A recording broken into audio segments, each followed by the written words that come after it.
안녕하십니까. 오늘도 이른 아침에 이렇게 많이 나와주셔서 대단히 감사합니다. 그럼 지금부터 회의를 시작하도록 하겠습니다. Well, good morning, ladies and gentlemen. Thank you very much for joining us for this very special and rare event co-organized with German Embassy here in Seoul. As you know very well, the German government has very successful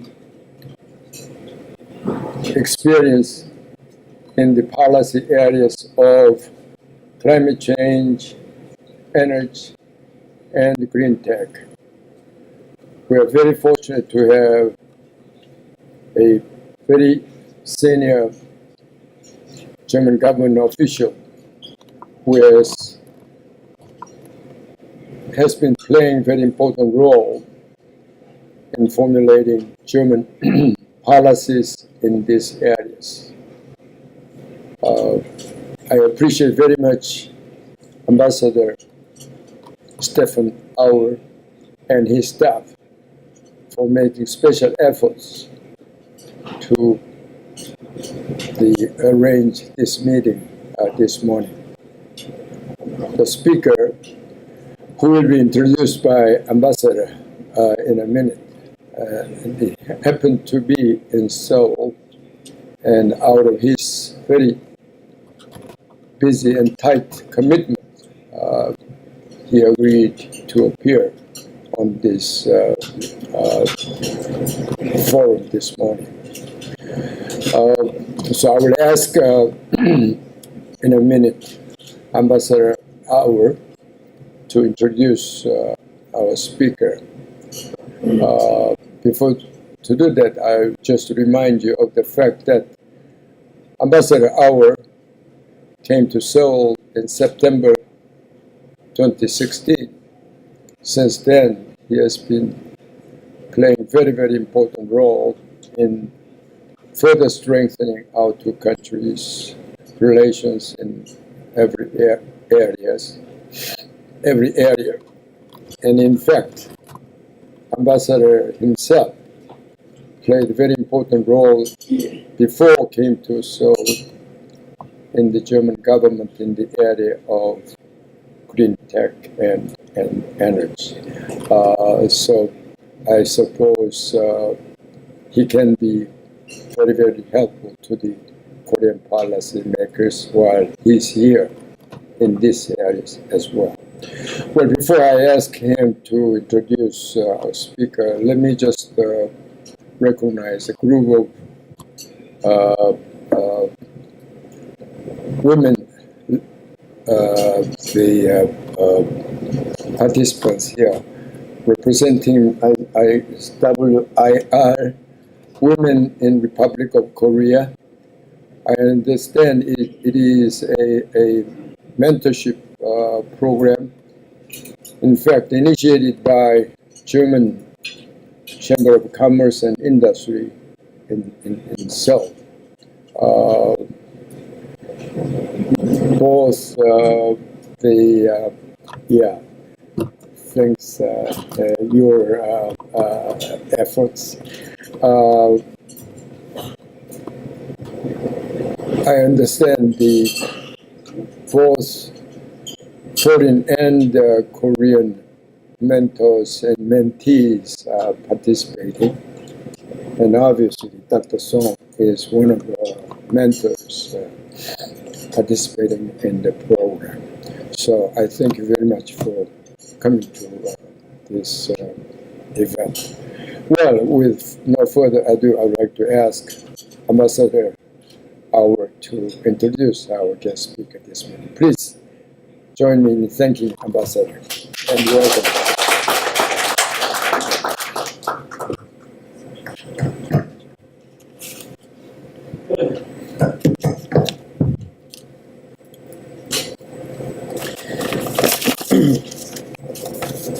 Dr. Il-Sang Kong. Dear Dr. Sach. Good morning, ladies and gentlemen. It is my great pleasure to welcome so many early birds on the occasion of today's IGE Forum on climate, energy, green tech, transforming our economies. Thank you very much, Dr. Il-Sang Kong, for co-organizing with us this very important event and for me to be able to participate in this event.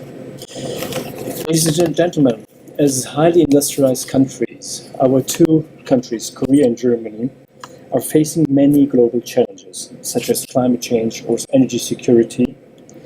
At the same time, we are striving for economic growth and development, prosperity and poverty eradication around the world.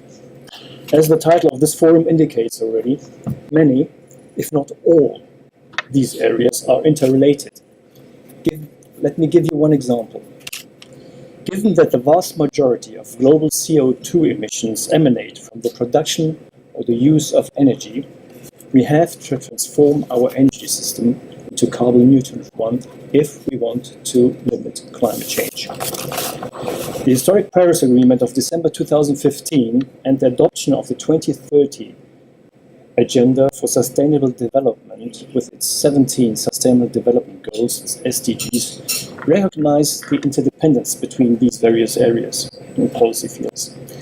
And as a diplomat, please allow me to just briefly open my bracket and state that in this world of confrontation, erosion of multilateralism, the Paris Agreement and the 2030 Agenda really constitute a significant success for multilateral diplomacy.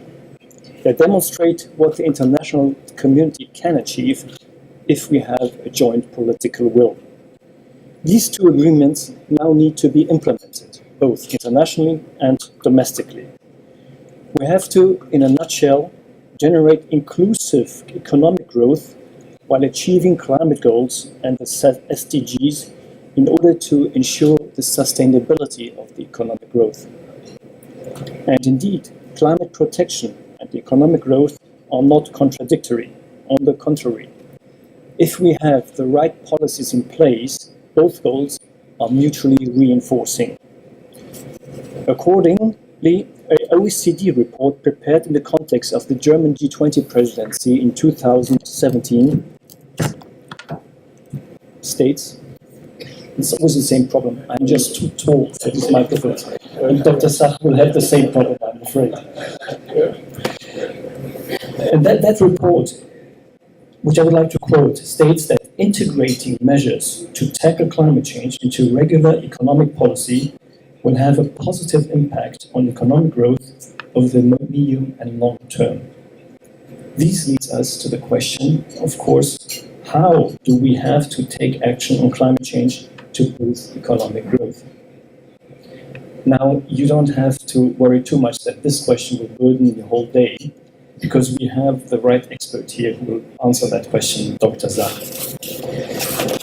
It is therefore my great pleasure to introduce you to Dr. Karsten Sach, Director General of Climate Policy, European and International Policy of the German Federal Ministry of Environment. Dr. Sach is Germany's chief climate negotiator and one of the major architects of the Paris Agreement. He regularly advises the Federal Chancellor Merkel on climate policies. In other words, he is the German expert for policies on climate change and green technologies and its impact on the economy. As board member of the Green Climate Fund, he regularly visits Korea and frequently holds talks with stakeholders in politics and the economy. He is therefore familiar with the situation in Korea regarding the transformation of the economy towards green tech and clean energy. Ladies and gentlemen, let me stop here. Welcome again, Dr. Karsten Sach. Thank you for joining us this morning and sharing with us your invaluable insights. The floor is yours.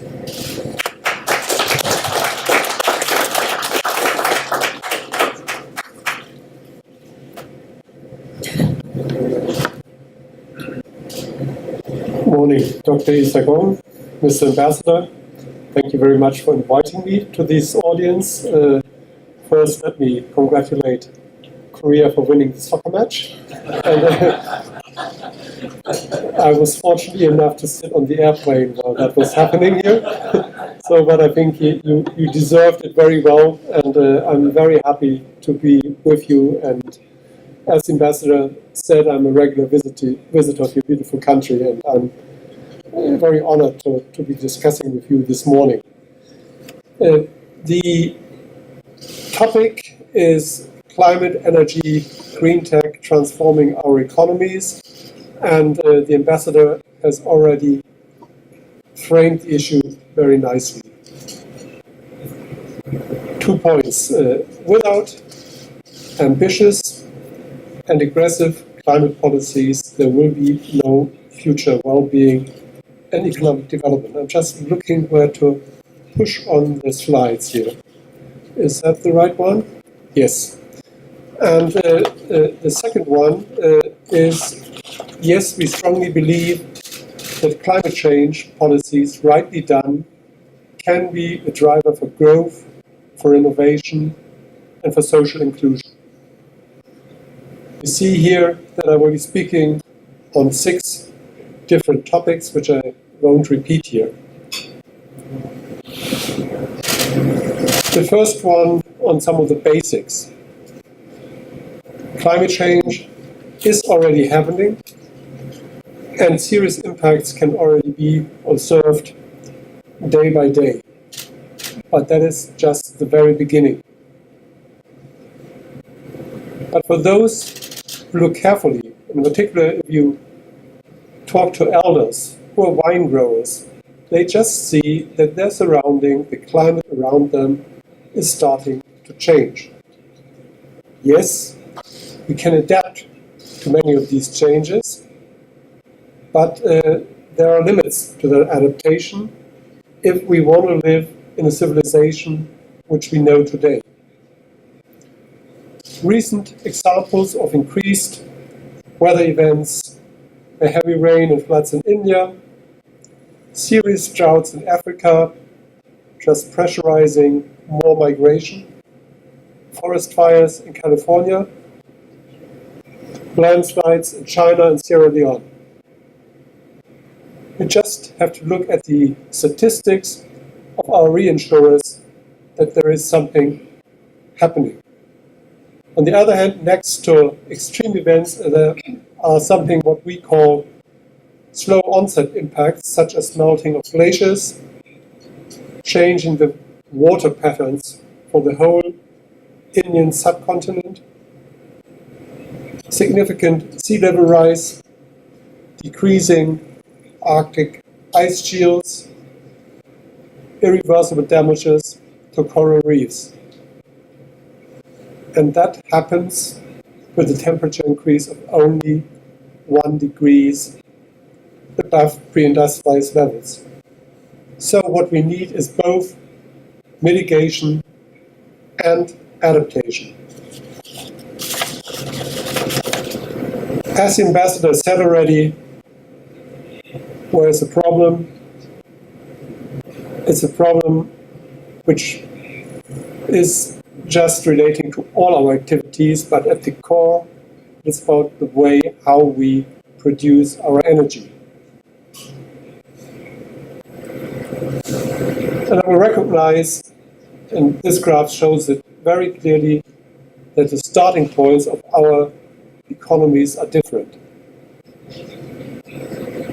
They're very different in energy efficiency, they are very different in our energy sources, they are different to where we put our priorities in our economic development. They are different from where we are in our strive for economic prosperity. And that's what you're seeing here. But what you see very clearly is that in particular we, the G20 countries, hold a huge part of the responsibility.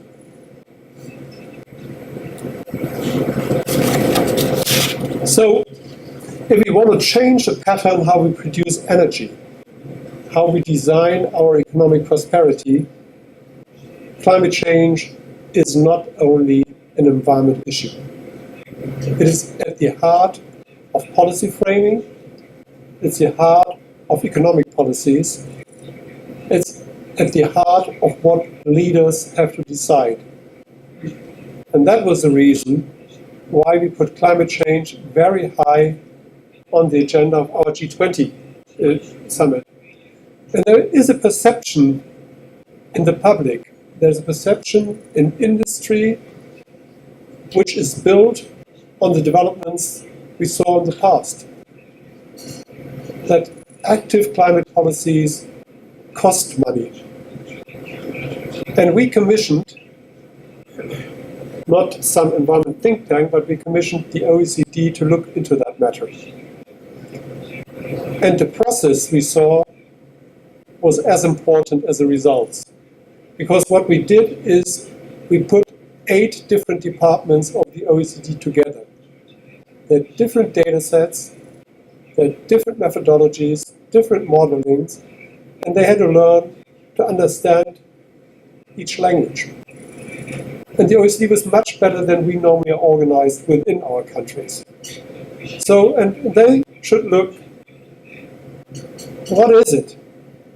Does climate change cost money?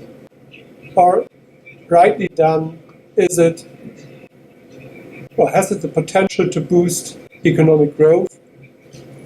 And they the latter.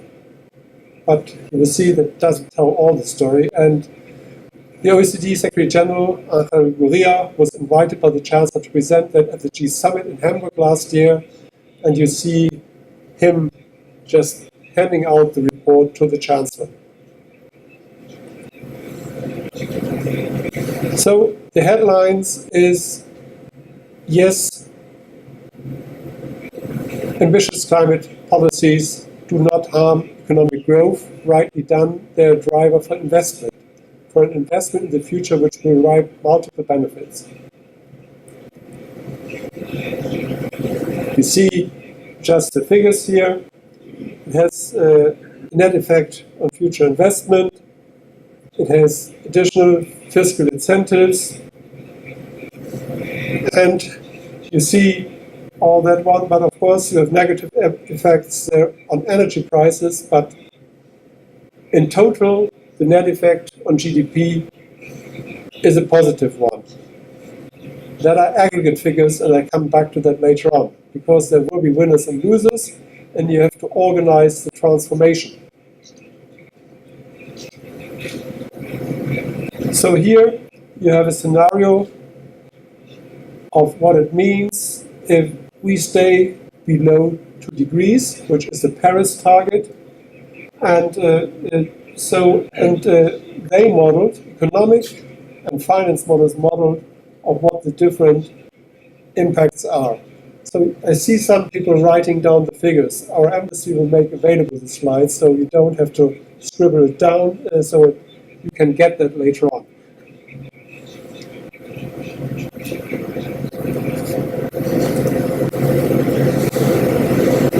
So the second thing is it something where we really radically change what we would be doing anyhow? And you see that in modern economies like Korea or Germany. In order to stay fit for the future, we need to reinvent our economy day by day. We need to invest in new infrastructure. We need to invest in Industry 4.0. We need to train our people differently. We need to have other courses at universities. We need to react to new competitors who are able to build and produce more cheaply. So what it is just to tip a little bit the kind of investments. And in aggregate, we have an increase in new infrastructure investment if we go to a pathway to stay under 2 degrees, but with all the net benefits for increased job creation, for increased economic prosperity. And you see here that transport, telecommunications, all water, all the normal infrastructure portfolio is impacted. And here you see the current total infrastructure spending included. So the full report can be downloaded, and there's a nice summary as well, just from the OECD. So that is the aggregate story. What does it mean for our countries? How do we translate that into our economies? Yes, we regularly, this ministry, is investigating just where are the growth areas of our societies, which sectors are growing, where do we see economic opportunities for our countries, and one of the booming sectors is green tech made in Germany.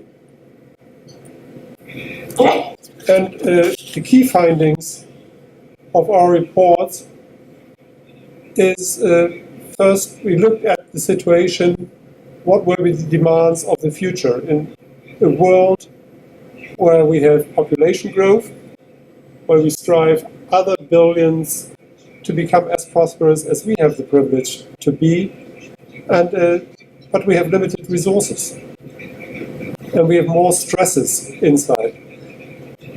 But we, humanity, want to cope with these challenges. So that is pretty banal that green technologies and resource efficiency will become something which is very attractive for all of us. It will become driving forces. Secondly, we have set the policy framework which points in that direction already.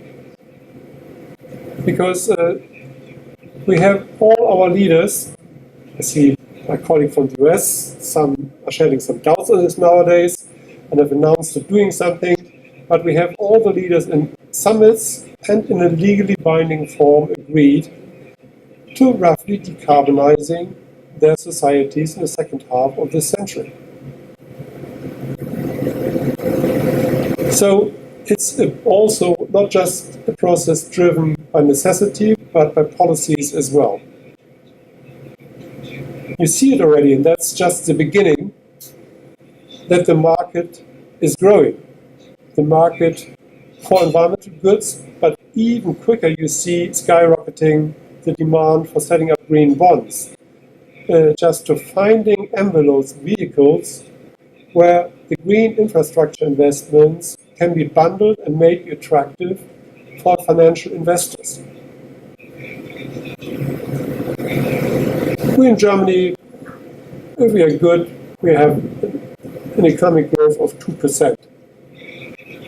But we see that the green tech sector has a growth from 8.8%. Yes, there are other sectors which are bigger than the green tech sector in Germany. But just if you add up these growth rates, you see which sectors will be becoming bigger and which will be shrinking. And yes, there's a big debate nowadays, not just on coal, I come to that one, because that is not important to our global economy. It's about how we think economy, and for the psychology is important. But of course, our automotive sector, automobiles, that is the big one. How to get the transformation from the classic combustion engine to electromobility and for climate neutral fuels. So that is a big point. And overall, green technologies, that's from water to renewable energies, already has potential, or has a rate of 15% of our GDP. So it's not negligent.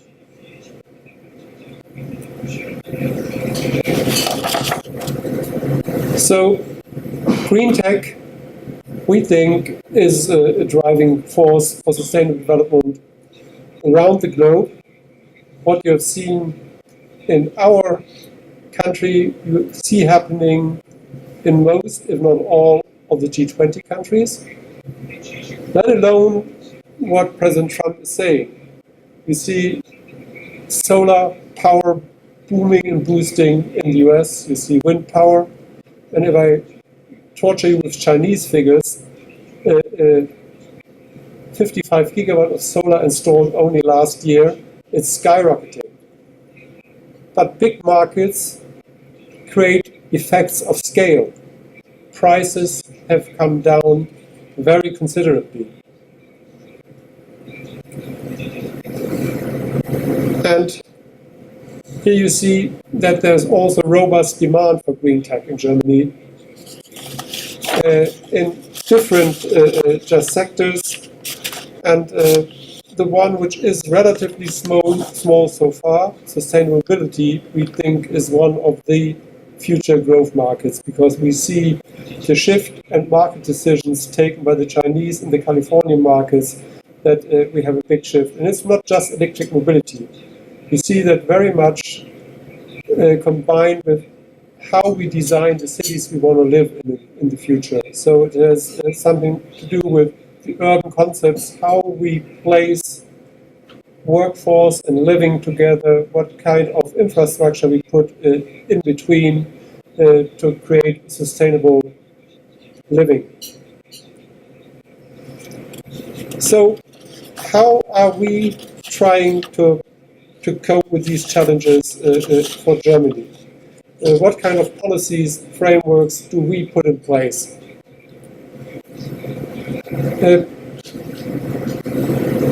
Climate policies in Germany started around 1990. We had the first reports which indicated that there is a big problem looming. In the second half of the 80s, the IPCC was founded. We had a big climate science conference in the late 80s. So we saw that. And so since the 1990s, we have climate programs where we model each sector and where we define policies. In the beginning, we started in a non-binding matter. But what we have seen since then is that we decoupled our economic growth from greenhouse gas emissions. So we doubled our economy, basically, and our greenhouse gas emissions went down by 28%. And then, due to the policy discussion we had in Germany, we created something which already is an English word, even it's German, Energiewende, energy transition, that we are in the process of rebuilding our energy system. An energy system which was largely dependent on fossil fuels, and at that time nuclear energy, and you know that we're moving out of nuclear energy because we have a widespread consensus in our society that the risks of nuclear energy are too high. And but now we are also organizing the move out of coal.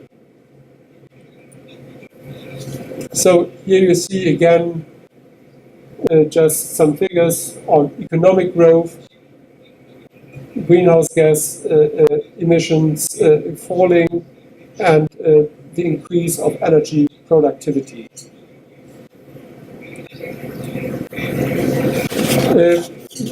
We also have to see that after we harvested the easy wins, getting more efficient, it became more difficult. So you see that we had wins in the very beginning by restructuring our economy, but it became more stable over the last years.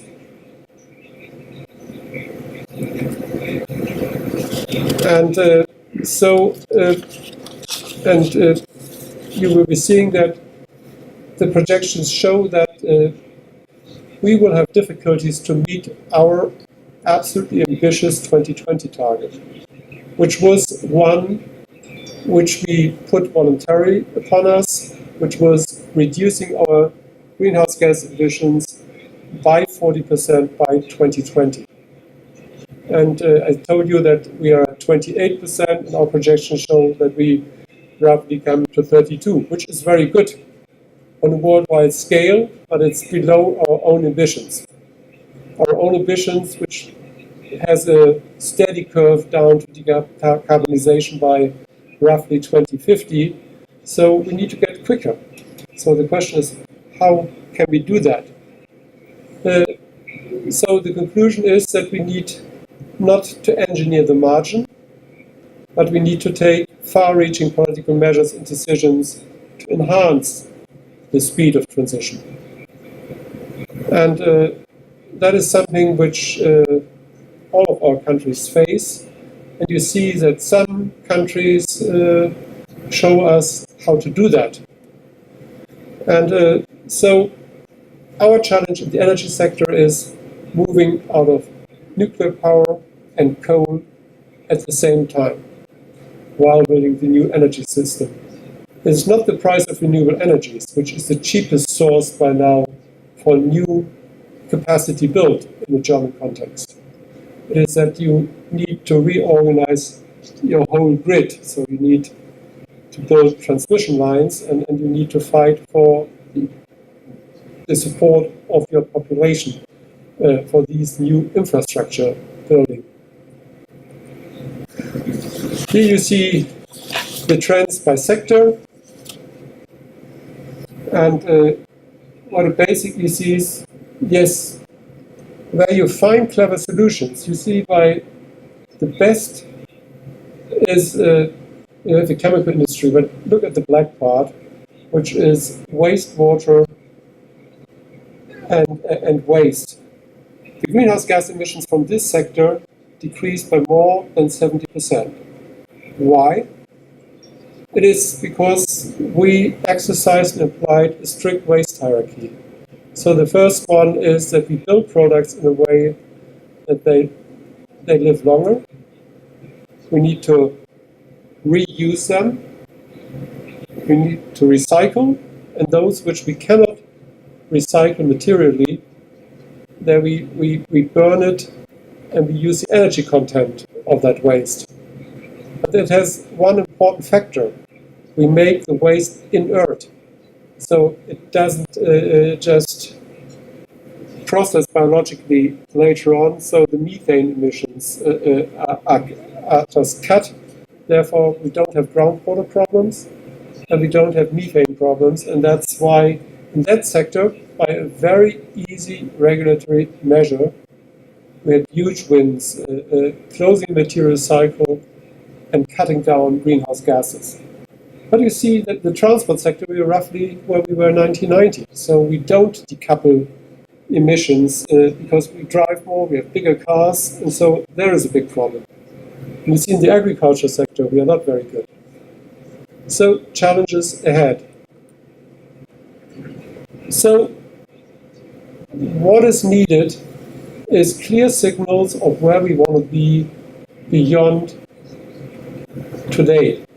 So that is why we designed a strategy where we want to be in 2050. We call that Climate Change Plan 2050, which cuts down the cake, and for 2020, 30, 40, 50 shows where sectors need to be in order to have a relatively equal path to decarbonization. We set out a target in line with the Paris Agreement. We say that we roughly or almost want to decarbonize our society by 2050. By this changing how investors look on what infrastructure, what products are those we want to have in the future. And by this making clear that once I reinvest, I build a new factory, I build a new infrastructure, when is the best time to do that, this new investment, not in 2 years after you invested in something others. So, but that you build it into your investment plans. And as always, such a climate plan, you see it's very complicated, but there are two messages in it. A plan is a plan and not a fixed script. So you define targets, but you reassess in 5-year steps. Every 5 years you make adjustments. There might be new technologies. There might be in some sectors you move on more quickly. Sectors are changing.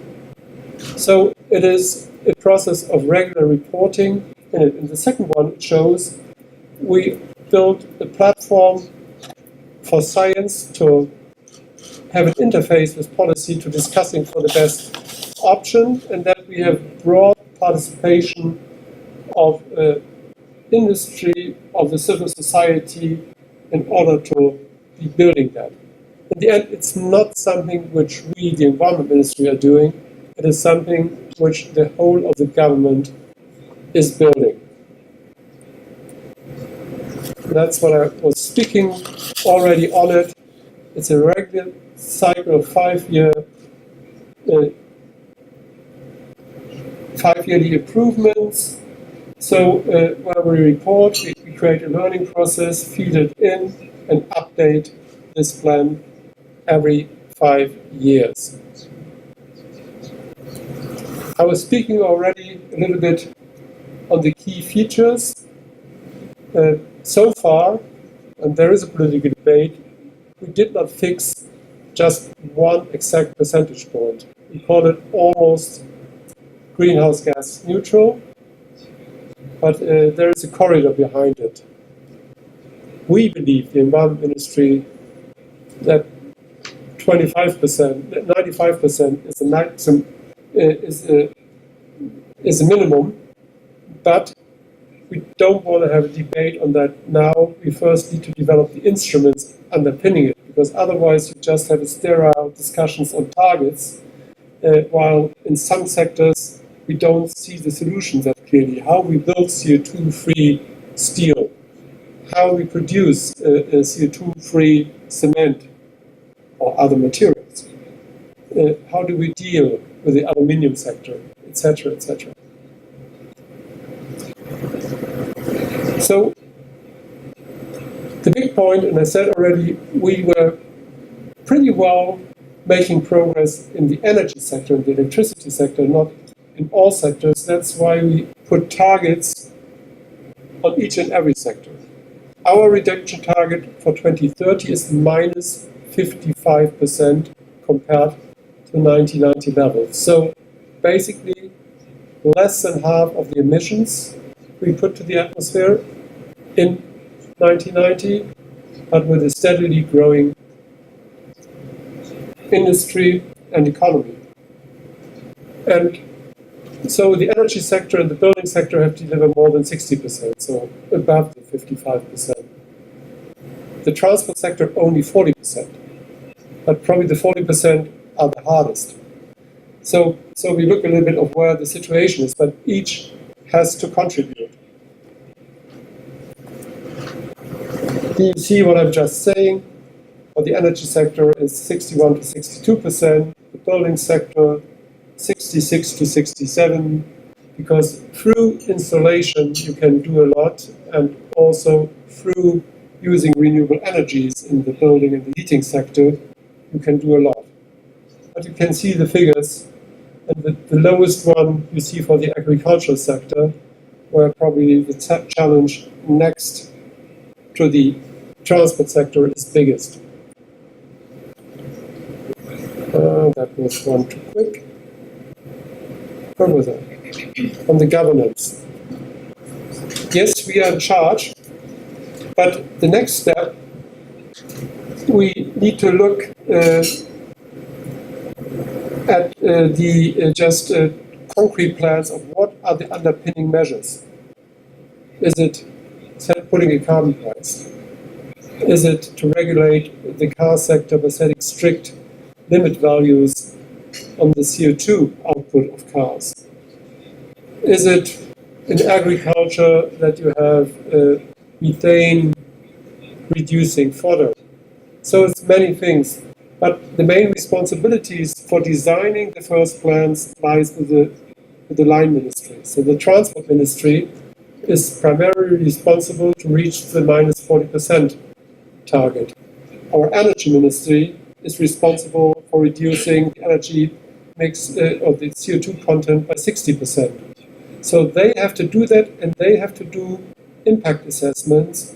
They have to communicate with all stakeholders, and then they deliver it to us, and we are in charge of designing the overall strategy, defining the cross-sectorial links, we are charged, together with the finance ministry, to setting the financial framework right.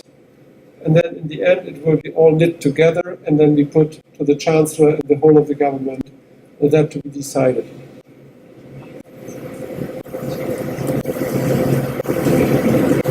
Said that already, each sector has to deliver overall it's 55%, and all of that we will be putting in a legal context. This government is committed to have that all enshrined in a climate change law next year, which basically means that we will shift from something which has been seen as politically binding, but not legally binding, into a binding law.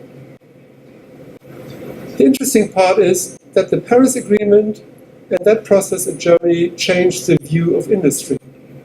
Our Federation of Industry, the BDI, normally not the most progressive force just on climate change, has said, so if the Chancellor of the German government thinks that's the way ahead, and Paris tells us, they themselves for 18 months undertook a huge process, and they asked themselves the questions of what does it take for us to stay below, to reduce by 80% all emissions, and what does it take to reduce by 95%. And they basically said that due to their projections, reduction by 60% is within their current policies already, because they think that the future will be low carbon, just by other pressures. 80% could be done nationally, but for 95%, the competitive issues with industries in other countries come out, and it's a very rough story. It's a big folder, and it's not the same story for each and every sector. But they argued that for 95%, we need a much bigger level of international cooperation, because otherwise, if just the German industry would undertake that, they would be disadvantaged on a competitive level. The Agricultural Federation of the Farmers did something similar, and the transport sector, we have that as well. So I'm not saying that their study shows us a way, or my study shows us a way, but you see that all the think tanks are thinking about these possible futures of low carbon nowadays.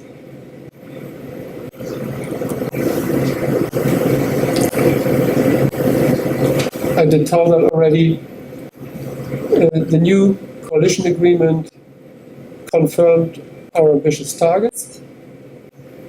It is also says, and that was the second point, that we will design a Climate Action Act to be adopted in 2019, where we will make everything legally binding. So, what are the big debates we're having in Germany right now? In the discussion, we can discuss a little bit about the transport sector, because I'm not specific in my presentation. The iconic issues where all NGOs and our European neighbor, President Macron, is asking us to move quickly, is for Germany to moving out of coal. Our current electricity mix basically says that we have around 40% of coal still in, half lignite, half hard coal. We started with 30%, and we're now at 10%, still 10% of nuclear, 36% of renewables, and a little bit of gas. So we have a target for renewable electricity in 2030 of 65%. 2/3 of our electricity in 2030 will be coming from intermittent renewable energy sources in a country which, like Korea, wants to have heavy industries, in a country where for our industry we cannot afford any blackout, and we increased just the energy security of our systems on a yearly basis. In a country which is heavily interlinked with its European neighbors. So our point is we have built a new system of renewable energies already. And in the area where I live, Berlin, our grid operator has more than 50% on annual average of electricity in its grid, which comes from intermittent renewable. The technicians told us 10 years ago more than 5% would endanger the stability of our grid. That's simply not true in a modern digitalized world anymore, because you interact with other systems and you build energy systems much more intelligently. And that's the link for Industry 4.0 of where we think the future intelligent world of how we produce and how we connecting. And you see that happening in this sector. But on the other hand, old depreciated coal-fired power plants are very cheap. When we started to move out of nuclear, I think the perception outside Germany is, oh, now they import nuclear electricity from France. Just the opposite is the case. We export 60 terawatt hours of electricity per annum to our European neighbors. Yes, there are times where we import nuclear electricity because you don't see whether it's renewable neutron or a nuclear neutron once it's in the grid. But we enlarge our exports. Why? Coal is too cheap and renewable energies are blossoming. So we have huge overcapacities in the markets, and the merit order of running a power plant, the first one is renewable energies, because once you have installed the installation, the marginal cost is close to zero with renewables. But the second is coal.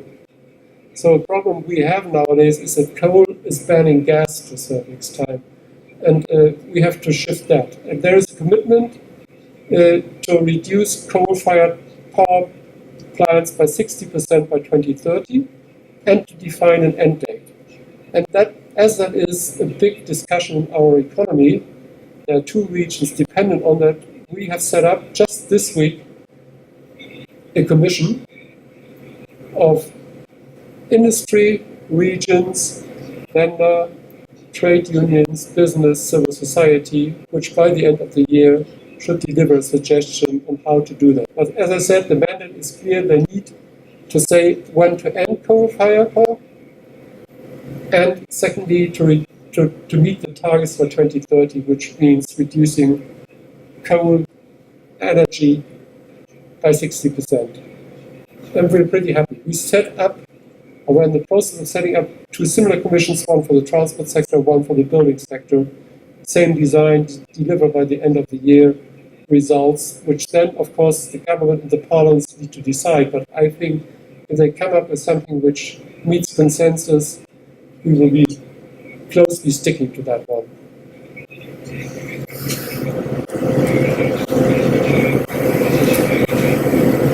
I already mentioned the study of the German Federation of Industry. And as I said, for me, the results, I don't share them all. But that is not the issue. It's their view on how to best do it. The issue is that they had 68 different industry sectors just were participating, more than 600 individuals, and they had working groups, and they were discussing.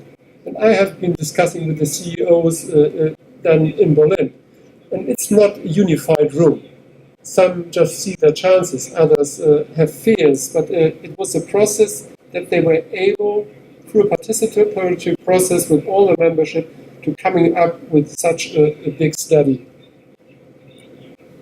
And they were helped by the Boston Consulting Group and Prognos, and they did you see, 40 workshops, companies in it. And as I said, 61% is the current policy path already. Because there's a large trend towards decarbonization, even if some societies are reticent, and you see that depreciated investments live longer than you thought they should be living. but they said 80% is feasible. The 95 would push the boundaries, as I said, and then aspects of social acceptance come up. And that is the issue which we have in our coal commission as well. We are talking about what we call just transition. So something as digitalization, which is an economic trend, if we don't do clever regulation, probably those who are apt and who are capable are getting more opportunities, and those who are not that apt will having less opportunities. So just framing it politically that you don't have societal imbalances or too big societal imbalances is one of the big issues. We don't know yet exactly what the game changers will be. We think that the energy system will be largely electric because you don't have the swift shift between fuels, but we think that liquid or gaseous fuels will be needed for some sectors like shipping, for air transport, for long-haul freight transport, and others, because it isn't so. But there are huge opportunities in Northern Africa, in Qatar, in Saudi Arabia to producing them, and probably at lower cost.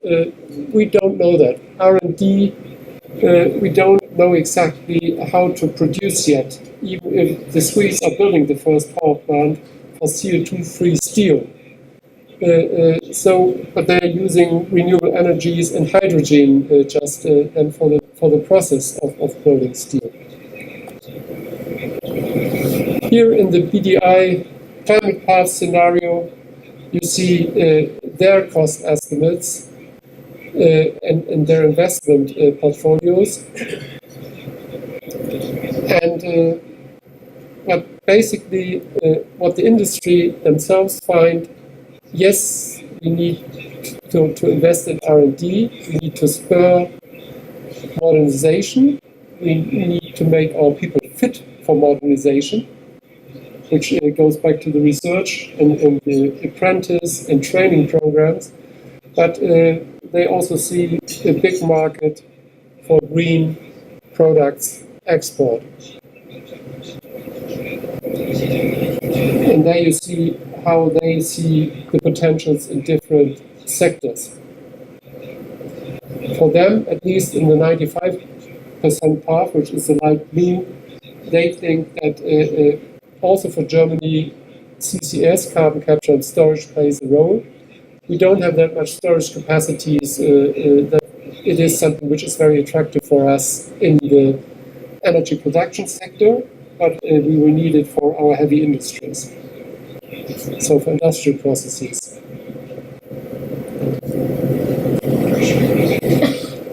Yes, but it's, they also had an exhibit there to deal, and there you see a little bit replacement, production, and living not too far, just distinct from each other. So it's just potential futures.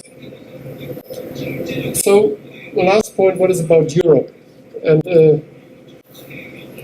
in Europe, you see we have the same targets as in Germany, and there's a little bit difficult that's on the 2030 targets, because the first one, the 80 to 95%, is compared to 1990 levels. The other figures are compared to 2005 levels. So it is basically what you see, at least 40% is around 53%, 54% compared to 1990 levels. And we decided on these figures, there's to be confirmed just on Wednesday, when there was a contract or just a deal signed between the European Parliament, the Commission, and the Council, where we say that is the results. And you will see in a slide later that the Member States, the European Council, was less ambitious. So the Parliament is pushing us forward to becoming more ambitious. We have basically two different baskets. The one is where we have a European-wide system, which is for the whole heavy industries and the big polluters, where we have one ETS system, where we just now exercise that each and every year 2.2% less emissions can be coming out, but industry can trade emissions amongst themselves. And and the second one is the other sectors, which are largely dominated by national legislation within Europe, and they need to become better 30% compared to 2005 levels. The decisive part is that now, since last Wednesday, in Europe, it's not a German invention to have a climate change law. We get legally binding targets from the EU. So we have both in the ETS system and in the other system a legal obligation to fulfill these targets. If we don't fulfill it, we can buy quotas from other member states. If we fail to do that, we have the normal infringement procedures under European law, where there can be a sentence by the European Court of Justice that we have to pay penalties. And you see here, but that is just for the non-ETS sector, that we share our responsibilities according to our economic development. Richer countries have to do more. And you see that Luxembourg, Sweden, Finland, Denmark, and then Germany and France are those who have to do most, while a country like Bulgaria, which is the poorest in the EU, has to do less. There are figures against 2005. But if you have, for example, Bulgaria, they reduced their emissions due to their economic restructuring until 2005 by reducing their greenhouse gas emissions by more than 30%. So it depends a little bit, the picture changes according to which baselines you are setting. So I want to be fair to the countries on the right-hand side. So after the restructuring, the first phase was done, now they are struggling to reducing at the same speed. So, in closing, what's next? The European heads of states and government have decided in March this year that by the beginning of next year, the EU should have a 2050 strategy, something which I just explained for Germany. Why? The Paris Agreement invites all countries to put such strategies forward by 2020, and I'm very pleased that I learned here that Korea will start to producing its own strategy next year. And yesterday you announced that an update of your NEC. We will be having a conference of the parties in Poland, in Katowice, where we, on the one hand, need to decide on the fine print, the so-called rulebook of the Paris Agreement.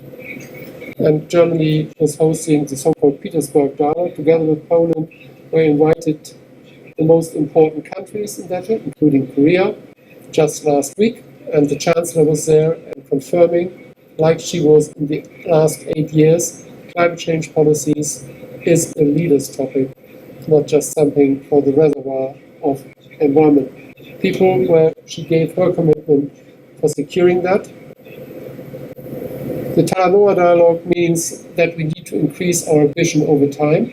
That's what Korea was working on today, and we are working on. With the new EU legislation, we will surpass our EU target and become stronger. But it is not just climate change policies. We fail if we don't get other policy instruments in line. And the two big issues within the EU we are discussing is, for the next 7 years, what is our financial frameworks? In the new multi-annual financial framework, which will be lasting from 2020 to 2027, I think that is not controversial anymore. 25% of all investments should be done in climate change activities. The more important is that the other 75 needs to undergo some tests that it's not counterproductive to climate change policies.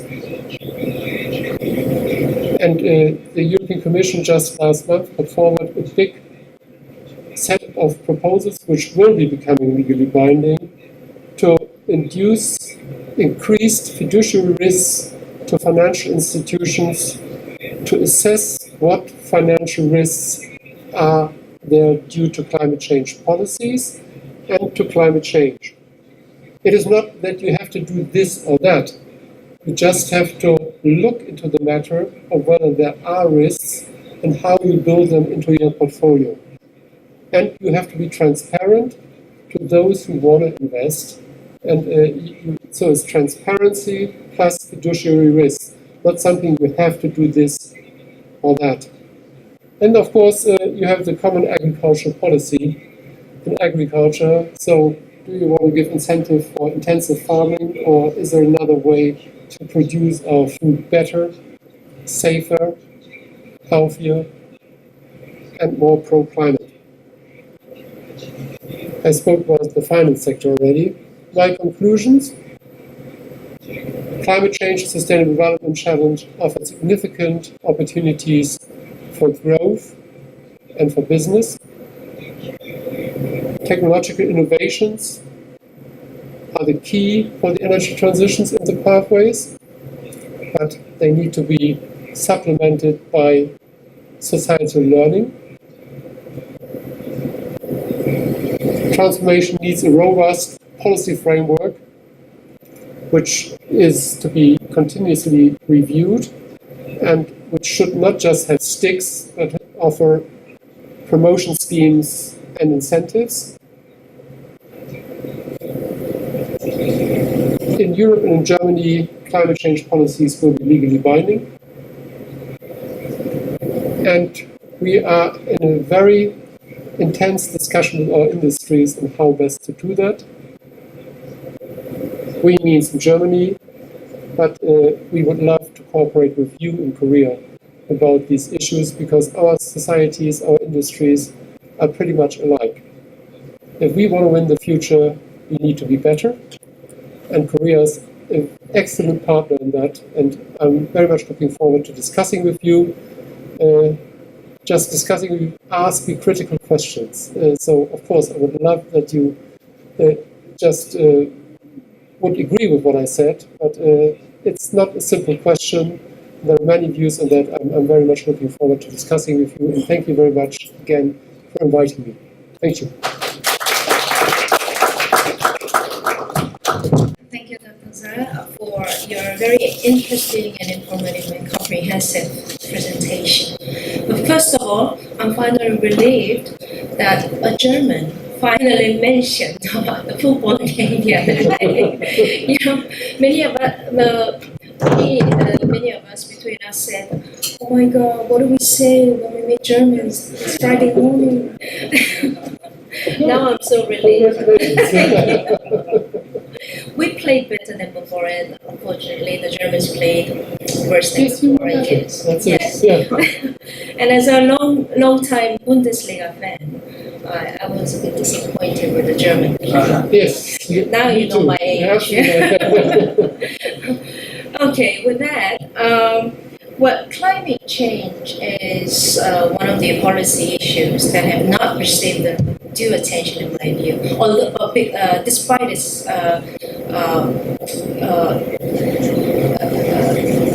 importance.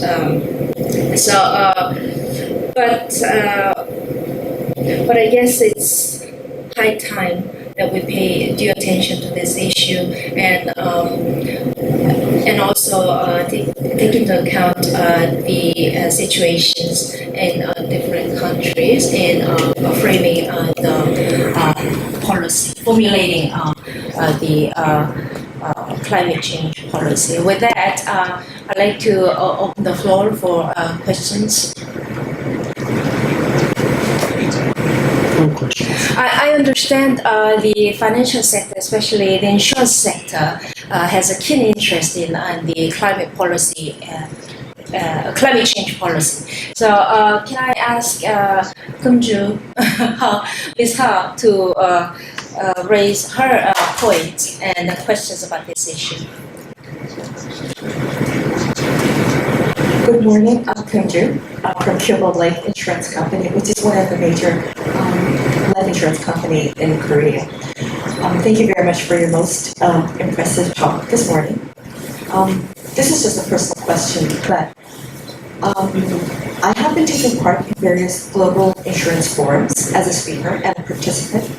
For the past 10 years, one of the topics that's most discussed in the forums and conferences actually is climate change because it impacts our business, life insurance, property and casualty, and reinsurance. So recently, we've been talking with the United Nations for the program director on sustainability, and we've been discussing some of the possible projects which involves investments by insurance companies to focus not only on researches and forecasts, but also to be socially responsible for the less benefited countries.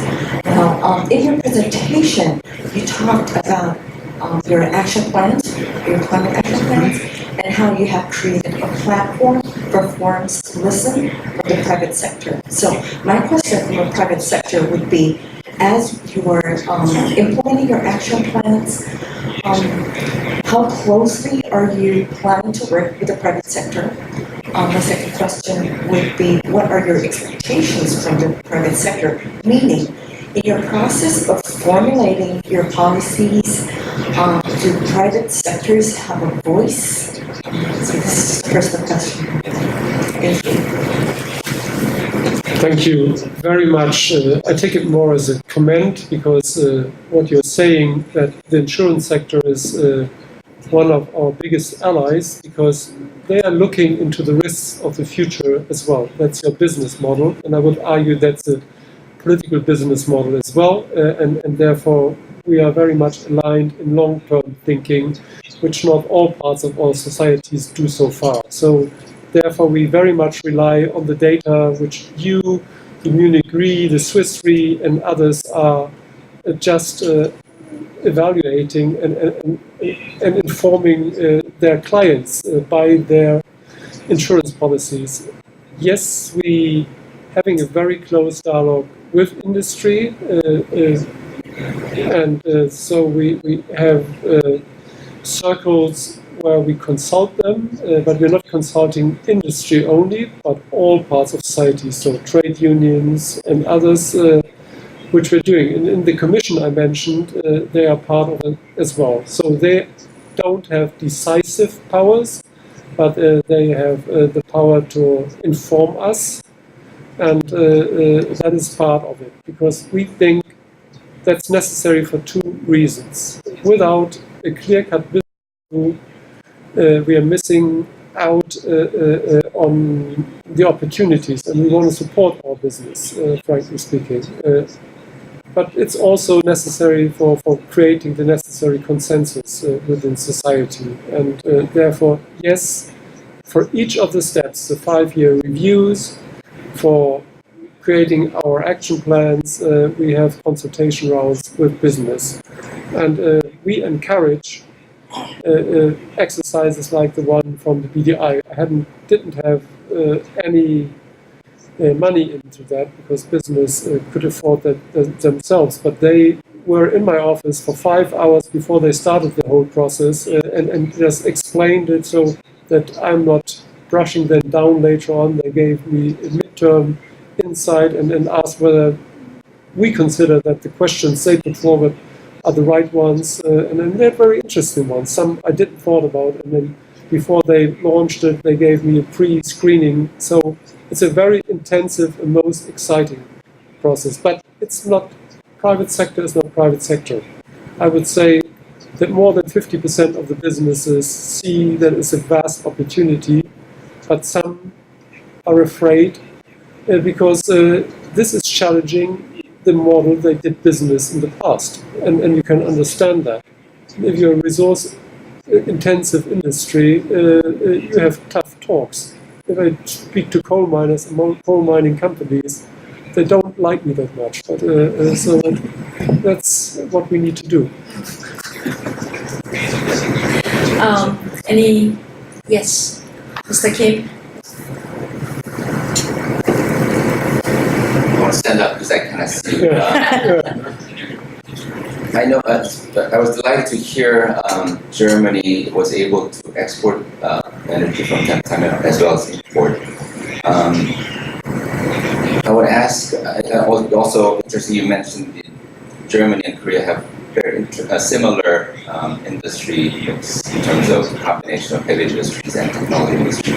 But one key difference is Germany has a cushion, sort of plan B, to fall back on neighbors' energy supply, particularly France.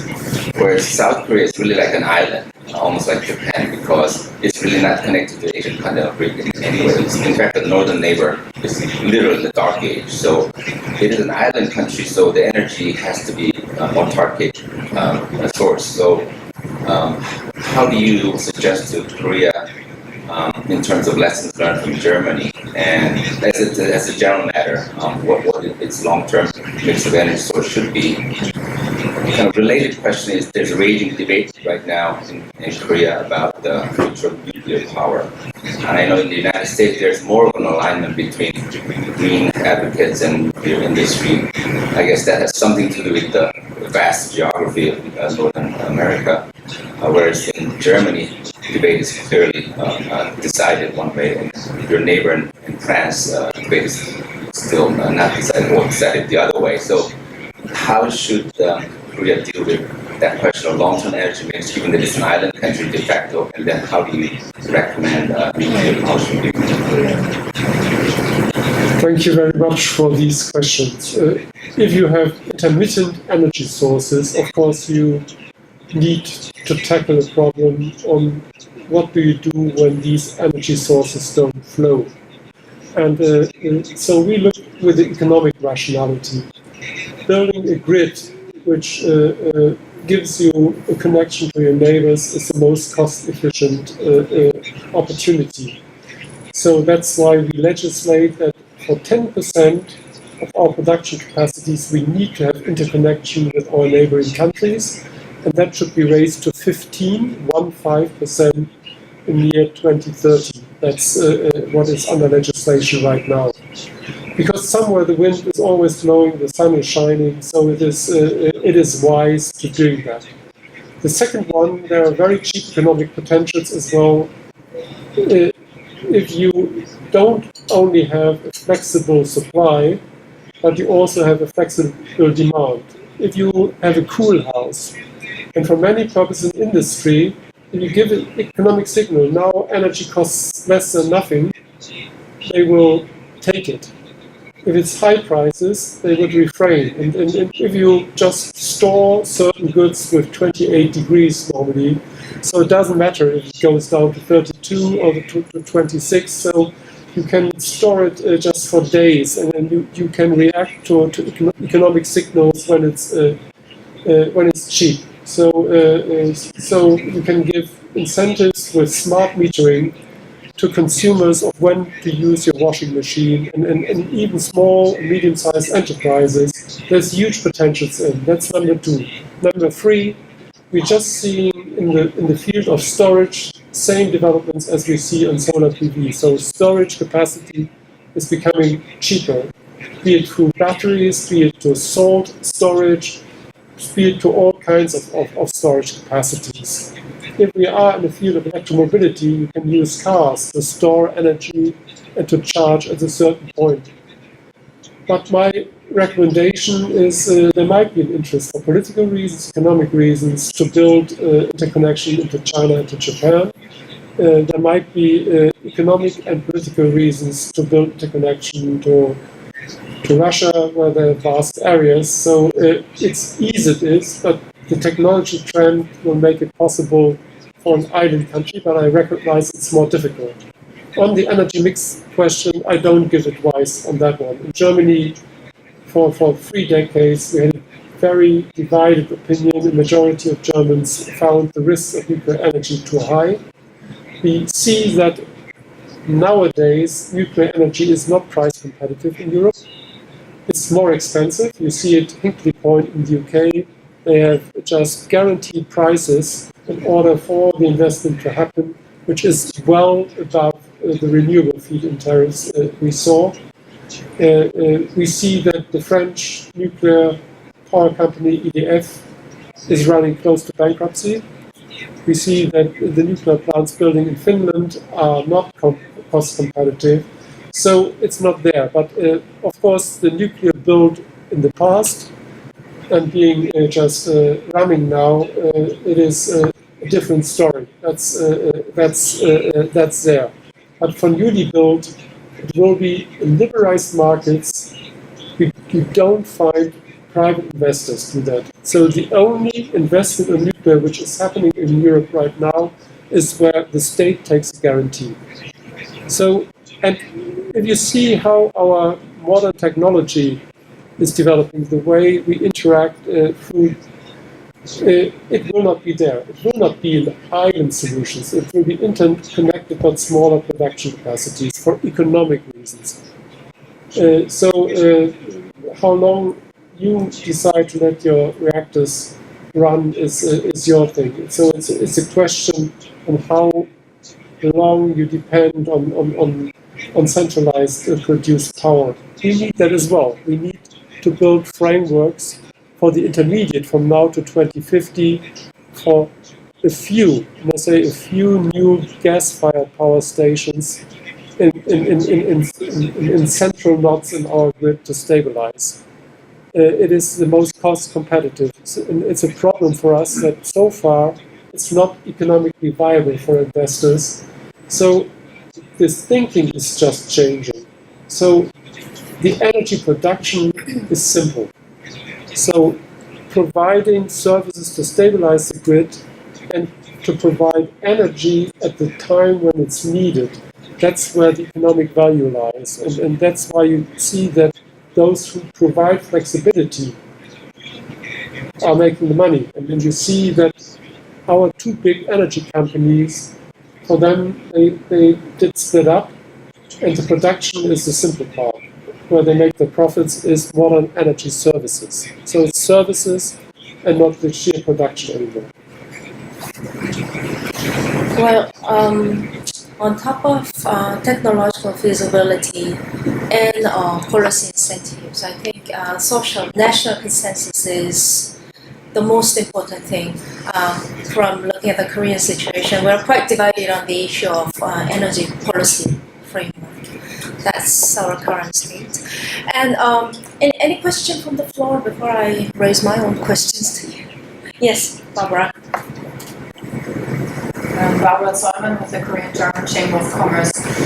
You had one slide showing how the different sectors of industry contribute to the climate change situation, and one of them was waste management, or I also say waste avoidance. Korea has a huge amount of plastic in retail and everywhere, and is there any lesson to be learned there from Germany, how they dealt with that? I think plastic is probably one of the issues highest on the agenda of G7 and G20. Because if you look just at statistics, there will be more plastic in oceans in 2050 than there is any marine mammals, fish. It's just frightening. If you go to mangroves somewhere in the parts, it's spoiled by plastic waste. That per se is not an argument against plastic. So if you have a very well-functioning system and of collection of deposits, you might have it. But I think our societies need to reflect on how to make better use of materials and how to become more responsible. And therefore, in Europe, we are banning plastic bags now. Of course, it's a smaller part of that, but it is very important in awareness raising. And so it's a waste hierarchy. So we need to think about the product design, and we should give economic incentives to produce goods who have a longer lifetime than just the plastic bag. But if we produce plastic, then we need to reuse the product. We need to recycle it, and then we have a waste strategy, and we need to avoid that. If you go to Jakarta or if you go to Lagos, countries which like Korea, and I see how clean your cities are here, you have unauthorized waste dumps. The monsoon, the floods are coming. Then it's flushed into the rivers and then to the seas, and it's absolutely, and they don't have a culture. So it's technological solutions plus awareness raising plus regulation, and you have lots of win-win situations in that. I understand that the waste collection system is functioning well in your country. I am informed that you're doing a little more, quite a lot on incineration. I think there are elements where you can just upcycle or recycle the full material value, where I think all our societies could get better.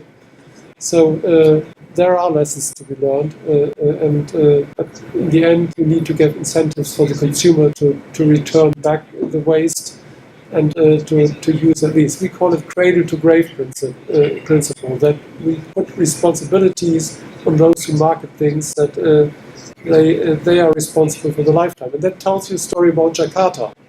They are frightened, if I'm discussing with them on waste policy, that their municipalities would be overloaded.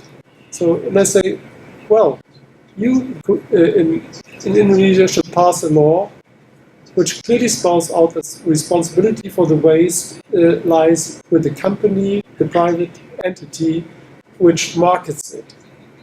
And if you have that, then they have to build companies to collect the waste and to do the waste treatment properly afterwards. And then, because if you speak to politicians in Africa or in, take Indonesia, because I know the situation there, they are all disgusted how wasteful just the countryside is looking like. And then it's pretty easy through a law to introduce that, and then you can create local jobs for waste collection, and then and you could build up systems. So there are economic opportunities if you do it right. So I have two simple questions. Well, you said in your presentation, adopting this climate change policy makes not just economic sense but business sense.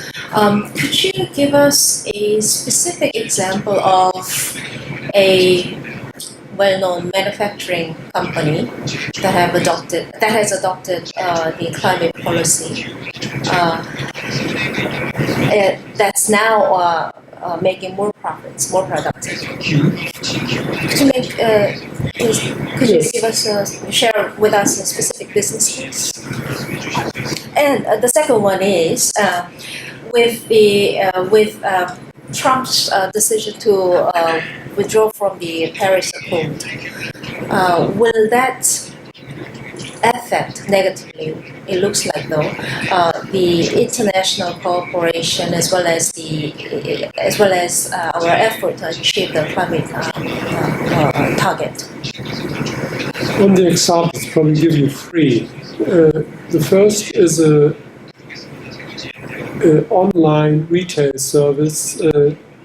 There were catalog retail services earlier on, which is the Otto Group in Germany, which since ages are putting sustainability at the heart. It's a German billionaire, Mr. Otto. He has a foundation on that issue as well. So very profitable since 4 or 5 decades. Put it at the heart, because it's a family-run business with a huge sense of responsibility to just the sustainability and to future generations. So not just a stock-based companies where just through the design of our systems, short-term profits are very much what we demand for managers. The second one, our international delivery giant DHL, formerly known as Deutsche Post, because German car manufacturers were incapable of building electric cars, they asked our well-known University of Aachen to build an electric delivery car for the last miles, and they are just out there.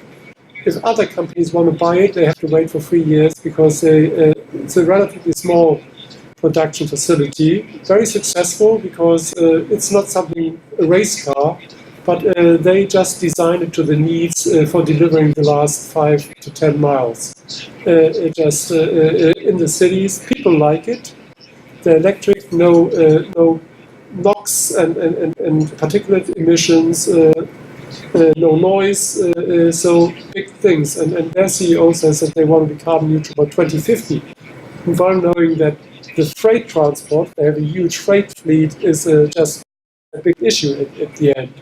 And the third is technology companies like Bosch and Siemens. There are sectors in it where you can clearly see it, but it's more on not the smaller companies which deliver components, who deliver the components of solar cells, which are now mainly produced in China, which who translate the currency, and so it's the high-tech components in it. So you have lots of companies which making huge business case out of that one. On George and on his president, there it is. Of course, it is has two directions. It places insecurity in our world of politics and global diplomacy. People who were already just decided to act are becoming just thinking about it. What does it mean that the US is pushing out? But then, and I did it on purpose, already my words are wrong. The US pulling out. Yes, US administration, the elected government, the elected president is pulling out, but you see the counter-reaction of many US businesses, of many US states, who just because it becomes an issue to be discussed politically, put more emphasis on climate policies. So I would argue that I have such a long and deep friendship with the US. The US is more than just the president, but it's something which gives additional difficulties. And you see that 19 out of 20 G20 countries are strongly committed to Paris, because Paris is a system which respects national differences, but still argues for coordination, for cooperation, and for solidarity. And I think it's a very attractive scheme because it doesn't try to bring a system one size fits all to international diplomacy. Okay, with that, I'd like to thank Dr. Sach for your very interesting presentation and lively interaction with the audience. And presidents do have a term, but climate change, I guess, does not have a term. With that, I'd like to thank everyone here attending. Thank you. Thank you very much for inviting me, and I wish you good luck. Thank you very much. Thank you very much.